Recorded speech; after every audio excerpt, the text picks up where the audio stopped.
So this is a second update. I've renamed this series as I've obviously missed the group build deadline, which was the beginning of July. So unfortunately I haven't actually taken part in the Kursk group build per se, but I'm going to carry this build on as a Kursk Tribute, we'll say. So hoping to get that finished before the year's out, and then that's still the 75th anniversary of the Battle of Kursk.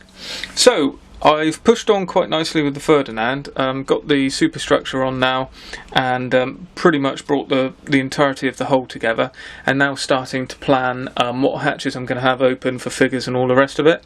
I have sprayed inside here just to darken up the areas, mainly just in here, just to make sure that there's not much reflection coming through of the light plastics. Just sprayed black in there.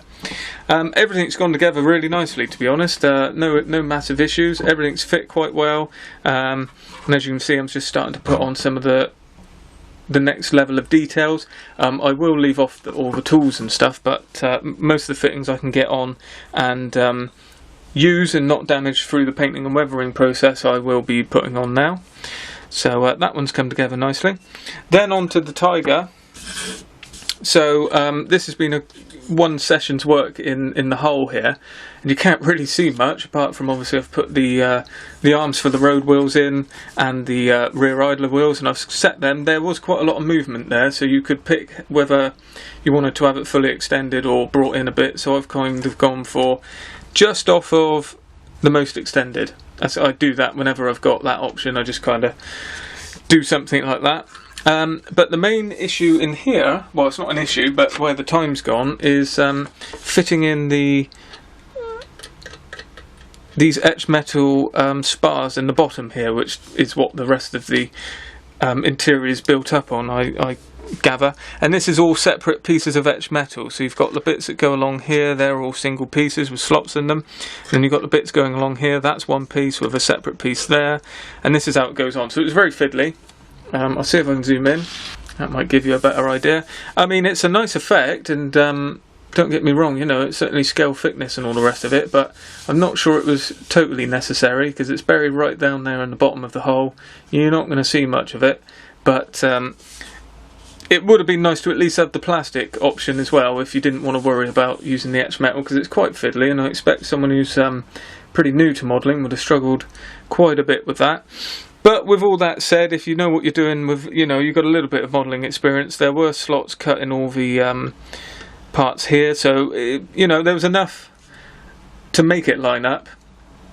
And getting the piece together, you know, I benefited from having quite a bit of experience with etched metal, but yeah, it could have gone wrong. It was very fine join parts here, so just something to watch out for if you're going to be tackling this yourself. So now the next step in this is I'm still sort of thinking about figures. I do have the old generic loading crew from Tamiya. This is for the Tiger, so I'm certainly going to have them messing about around the back of the Tiger. I'm not going to have the engine open or anything like that. I'm just going to have it as though the Tiger itself is actually loading up and just kind of in the middle of getting itself sorted out before it goes into the battle, and the idea is to have the Ferdinand ploughing on past it and do a little diorama. I do want to get a couple of figures, maybe just one or two. I might get some resin figures for each of them for the tank commander and loader, and I was contemplating with the Tamiya reboxing of I think it's the German field maintenance set, which is an Italieri. I think it's bits of both. So that's what I'm sort of thinking, and that should give a nice sprinkle of figures through this. So I'm quite looking forward to it. Once I've got the rest of this built up, the idea now is to plough on and finish the Ferdinand, so by the time we see that next, I probably will have that completely done, apart from the tools and tow cables added. Because it's got the steel wheels, I'm going to put the tracks on and everything.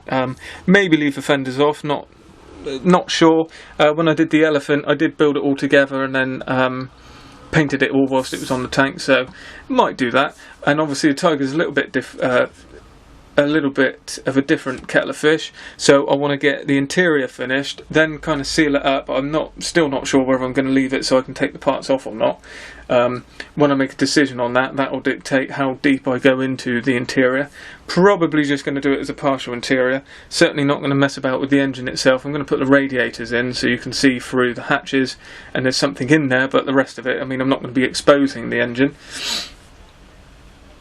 And then it's painting the interior and then bring the outside, then bring the tank together itself and then detail the outside of it. So Ferdinand's probably going to be finished and painted long before the Tiger is anywhere near that, but I'll keep you posted with these updates. I've now renamed the first video, so this will just be a different series, and hopefully get this one finished off this year. Again, even if it goes on a little bit too long, I am just going to plod along with this in the background. It's nice to have a couple of armour kits on the go, what without all the aircraft I do.